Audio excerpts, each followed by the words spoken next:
பரமசிவன் கழுத்தில் இருக்கும் பாம்பு கேட்டது சீமான் சௌக்கியமா.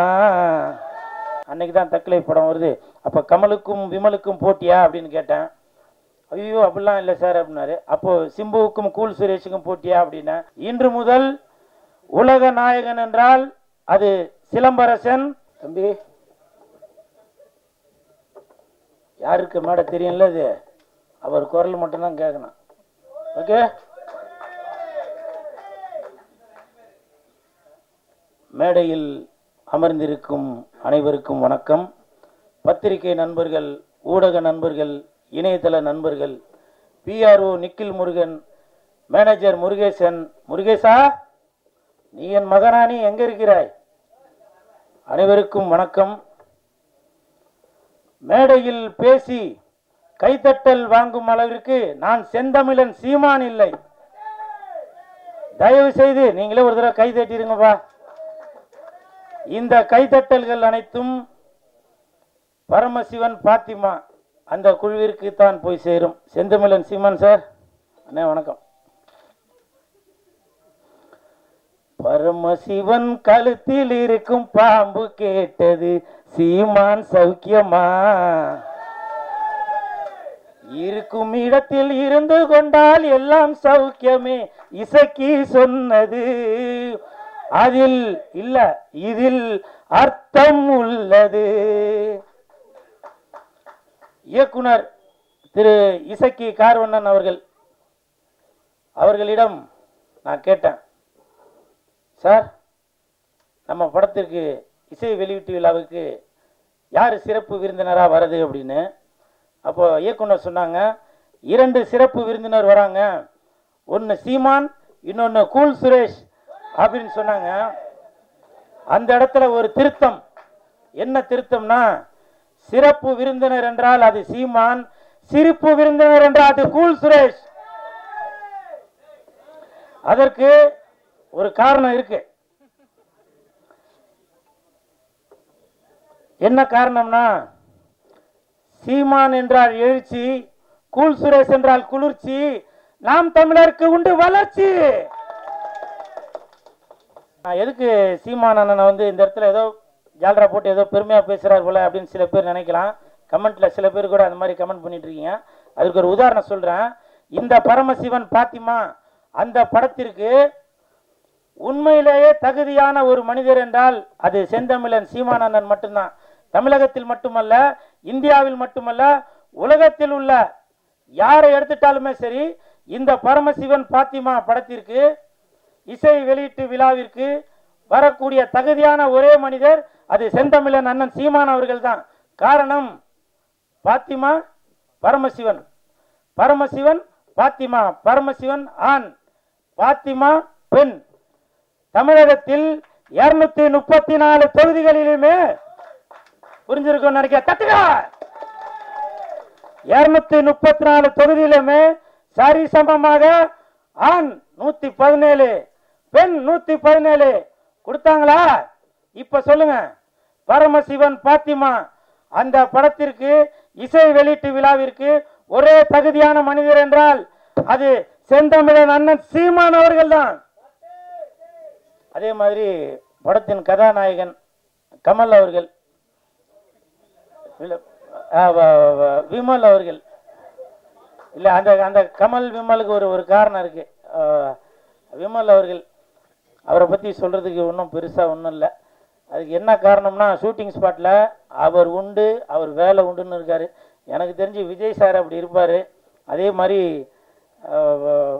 விமல் அவர்களும் தான் உண்டு தன் வேலை உண்டு அப்படின்னு இருக்காரு.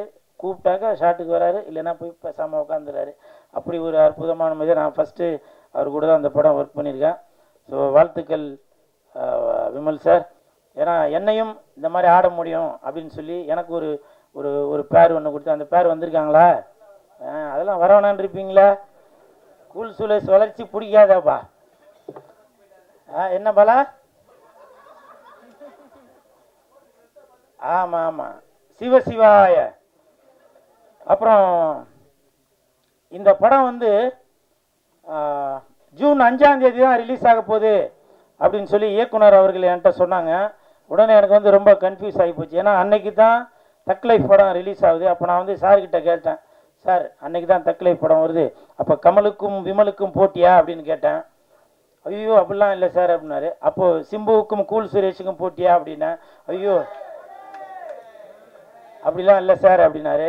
நான் வந்து இயக்குனர் அவர்களிடம் ஒரு தாழ்மையான ஒரு வேண்டுகோள் ஒன்று வைத்தேன். என்னன்னாக்கா, அன்னைக்கு என் தலைவன் எஸ்டிஆர் அவர்கள் நடித்த படம் வருது, அதனால் நீங்கள் ஒரு நாள் தள்ளி ஜூன் 6ஆம் தேதி வைங்க அப்படின்னு சொன்ன அந்த வேண்டுகோளை ஏற்றுட்டார். ஏன்னா இதுதான் என் தலைவன் எஸ்டிஆருக்கு நான் செய்யும் கைமாறு. இது வந்து பெரிய போட்டி எதுவும் இல்லை, இருந்தாலும் என் தலைவனை நான் இப்படி தான் பார்க்கணும் அப்படின்ற ஒரு எண்ணத்தில் தான் சொல்கிறேன். என்றைக்குமே வெந்து தணிந்தது காடு, வெந்து தணிந்தது காடு, சீமானனுக்கு வணக்கத்தை போடு.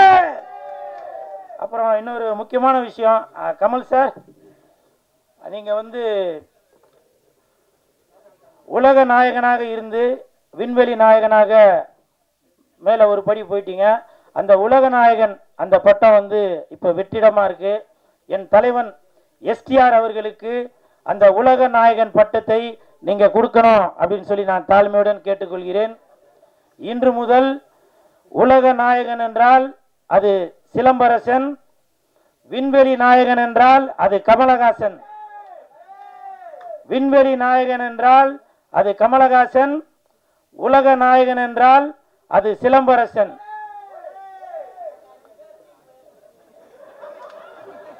என்னவோ சொன்னீங்கப்பா, கேட்கலவா? பரமசிவன் பாத்திமா வருகின்ற ஜூன் 6, கொஞ்சம் பார்த்துமா.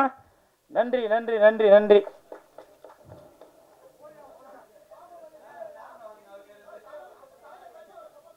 ஓகே ஓகே ஓகே அம்மா, அடுத்து ஆரம்பிச்சிடலாமா? இப்போ இல்லை நான் இந்த இடத்துல ஒரு விஷயம் சொல்லணும்னு நினைக்கிறேன். இப்போ நிறைய பேர் நினைக்கலாம், என்னவோ அப்படி போட்டுனா அப்படி வந்து நிற்கிறானடா அப்படின்னு. அதை பற்றிலாம் நான் எதுவும் கவலைப்படலைங்க. இதே நான் ஒரு படத்தில் போட்டு நான் ஆடி இருந்தால் என்ன நினச்சிப்பேன்? சினிமாவில் காதலிச்சா ரசிக்குதப்பா உள்ளம், நிஜ வாழ்க்கையில் காதலிச்சா பறிக்குதப்பா பள்ளமா? சொல்லுங்க. இதெல்லாம் பார்த்தா உங்களுக்கு இப்போவும் சொல்கிறேங்க, இப்போவும் சொல்கிறேன், வேணாம் அது சொன்னா. ஏன்னா கூல் சுரேஷ் இருக்கிற இடம் எப்பவுமே ஒரு ஒரு கலகலப்போடு தான் இருக்கணும். நிறைய பேர் கமெண்ட்ல அது இது சொல்லுவீங்க. செந்தமிழர் அண்ணன் சீமான் அவர்கள் இருக்காங்க, அவர் சொன்ன வார்த்தையை தான் இப்போ நான் சொல்றேன். வேர்க்காமல் விளையாட முடியாது, விமர்சனம் இல்லாமல் வளர முடியாது. அண்ணன் சீமான் அவர்கள் சொன்னதுதான். நான் அதை இன்ன வரைக்கும் அதை ஃபாலோ பண்ணிட்டு தான் இருக்கேன். சரிங்களா? நிறைய பேர் நினைக்கலாம், என்னப்பா இவர் வந்து ஏதோ கோமாளி வேஷம் போட்டுட்டு இருக்காரு அப்படின்னு. நான் கோமாளி இல்லைங்க, இன்னை வரைக்கும் ஏமாளி. என்னை எத்தனை இயக்குநர்கள் ஏமாத்திருக்காங்க தெரியுமா? எத்தனை தயாரிப்பாளர்கள் என்னை ஏமாத்திருக்காங்க தெரியுமா?